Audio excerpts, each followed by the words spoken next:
मसाइल का हल निकलेगा या नहीं ये देखना बाकी है, लेकिन बहरहाल इस वक्त इस्तीफ़े आना शुरू हो चुके हैं, चाहे वो मुख्तलिफ रहनुमा हों या फिर जो एक अगर बात की जाए अवामी सतह पर रद्दमल आ रहा है वो भी बड़ा शदीद है। इसी पर बात करने के लिए माजिद निज़ामी साहब सीनियर साहब हमारे साथ मौजूद हैं। माजिद निज़ामी साहब, आपको वेलकम कहेंगे पाकिस्तान मॉर्निंग में।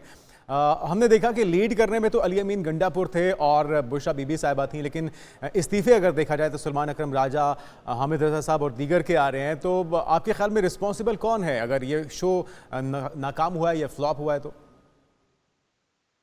जी, बहुत शुक्रिया।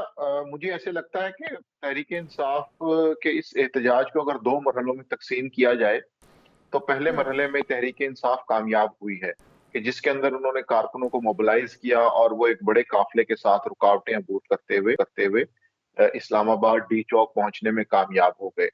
अब उसके बाद जो दूसरा मरहला है, उसके अंदर तहरीक इंसाफ को खसूसन बुशरा इमरान साहिबा को नाकामी का सामना करना पड़ा। उसकी वजह ये है कि एहतजाजी तहरीकों में किसी भी वक्त जब आप क्राउड के साथ हो, तो वो एक हुँ, बेहतरीन मौका होता है कि जब आप उस क्राउड की बुनियाद पर हुकूमत से अपने लिए कुछ सहूलियात मनवा लेते हैं, कुछ मुतालबात मंजूर करवा लेते हैं। लेकिन वो मौका नहीं आ सका। उसको रिजल्ट ओरिएंटेड हुँ, एंडिंग की तरफ नहीं ले जाया जा सका, और जिसकी वजह से तहरीक इंसाफ को और उनके कारकुनान को परेशानी का सामना करना पड़ा।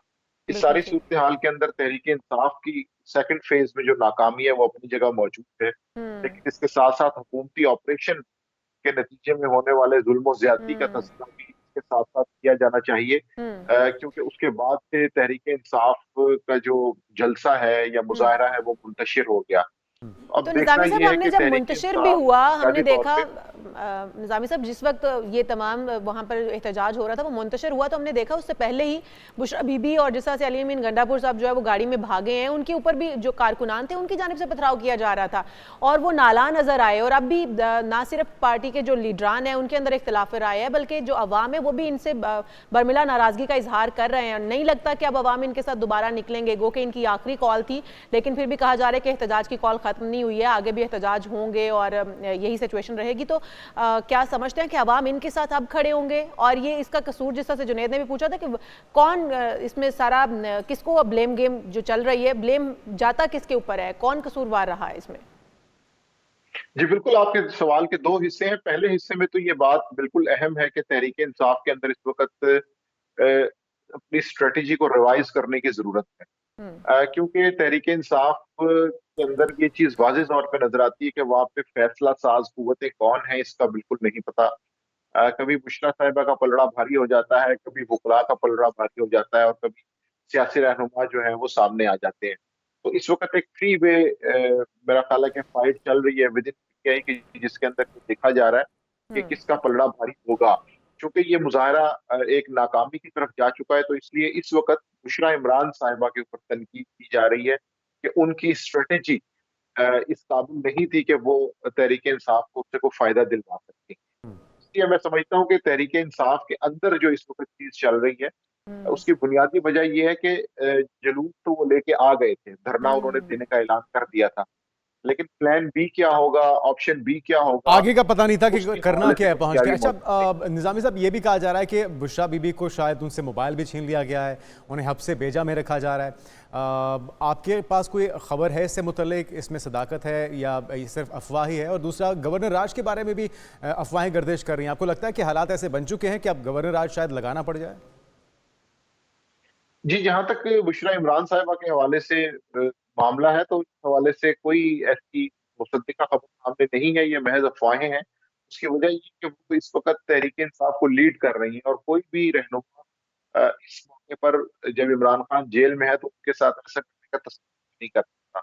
हम्म, तो ये चूंकि प्रोपेगेंडा और अफवाहों का एक बाजार गर्म हो जाता है, तो ये उसी की एक कड़ी है। जहां तक मामला है गवर्नर राज का, हम्म, मैं समझता हूँ कि वो एक आर्जी हल तो हो सकता है, 60 दिन के लिए या 120 दिन के लिए आप इम्प्लीमेंट कर सकते हैं, लेकिन खैबर पख्तूनख्वा की अगर हम सूरत हाल देखते हैं तो उसमें 3 पॉइंट बहुत अहम है। बिल्कुल ठीक है। ये है कि वहाँ के वज़ीर आला अभी भी रियासत के साथ ताल्लुक करते हैं। हम्म, दूसरा ये है कि खैबर पख्तूनख्वा के अंदर अल्टरनेट सियासी कुव्वत कोई नहीं है। अगर आप असम्बली हम्म, में देखें तो वहां पर हमें 90-10 की रेशो नजर आती है। वहाँ पर मजबूत है। और तीसरा मामला ये है कि बहरहाल रियासत को वहां पर एक ऐसी सपोर्ट चाहिए कि जो पॉलिटिकली उनके साथ चल सके। जो तो बात को देखते हुए मुझे नहीं लगता, हाँ ये हो सकता है करने के लिए, क्योंकि उनका एक एहतजाज नाकाम हो चुका है, तो उसके बाद बिल्कुल उन्हें ठीक। मजीद प्रेशराइज करने के लिए तो गवर्नर राज की जिस तरह से आपने कहा कि उस तरह से उम्मीद नहीं है और ऑप्शंस जो है वो कम ही नजर आते हैं कि गवर्नर राज की तरफ जाया जाए। फिर जो एक पीटीआई की जानिब से कहा जा रहा है कि एहतजाज जो अभी ख़त्म नहीं हुआ, उनकी जानिब से फिर एहतजाज हो सकता है। और फिर जैसे आप कह रहे हैं कि गर्दिशें जो अफवाहें हैं वो गर्दिश कर रही हैं। जब बुशरा बीबी साहिबा की खुद अपनी बहन ये कह रही है कि अली अमीन गंडापुर साहब की हिरासत में है, वो हब्से बेजा में उन्होंने रखा हुआ है, तो फिर जब बहन का बयान इस तरह का सामने आ रहा है तो फिर क्या वाकई अफवाह है या इसमें सदाकत हो भी सकती है? जी ये बिल्कुल आपकी बात दुरुस्त है कि इस हवाले से मुख्तलिफ आरा मौजूद हैं, लेकिन उनका स्टेटस देखते हुए मैं ये कहना चाह रहा हूँ कि ये चीजें पार्टी के लिए भी अफोर्डेबल नहीं है, और ये एक बहुत बड़ा फैसला होता है। इस तरह के फैसले तो मेरे जंगों में भी नहीं होते, तो इसलिए इन चीजों को हाइप ज्यादा दी जा रही है। और जहां तक आपके दूसरे सवाल का ताल्लुक है, तो ये बात बिल्कुल दुरुस्त है कि गवर्नर राज का ऑप्शन हो या एहतजाज नाकाम होने का ऑप्शन हो। तहरीक इंसाफ मुस्तकबिल करीब में तो अपनी बार्गेनिंग पावर कम होती हुई नजर आई है, लेकिन देखना यह है कि ये हुकूमत का पहला साल है। अभी हुकूमत के पास 4 साल मौजूद हैं। तहरीक इंसाफ भी वही है। तहरीक इंसाफ के तमाम तर इख्तलाफात के बावजूद हमें ये बात नहीं भूलनी चाहिए कि इस जमात के आजाद उम्मीदवारों को 1 करोड़ से जायद वोट मिले हैं। तो मसला मेरा ख्याल है कि यूं का तू रहेगा। हो सकता है 2 महीने तहरीक इंसाफ घर बैठ जाए, लेकिन बिल्कुल ठीक। तीसरे महीने फिर हुकूमत को ठीक है। मुश्किल का सामना करना होगा, बिल्कुल क्योंकि जी, एक बार फिर से एक 4 साल एहतजाज या धरना हमें देखने को मिल सकता है। बहुत शुक्रिया माजिद निज़ामी साहब हमारे साथ मौजूद थे।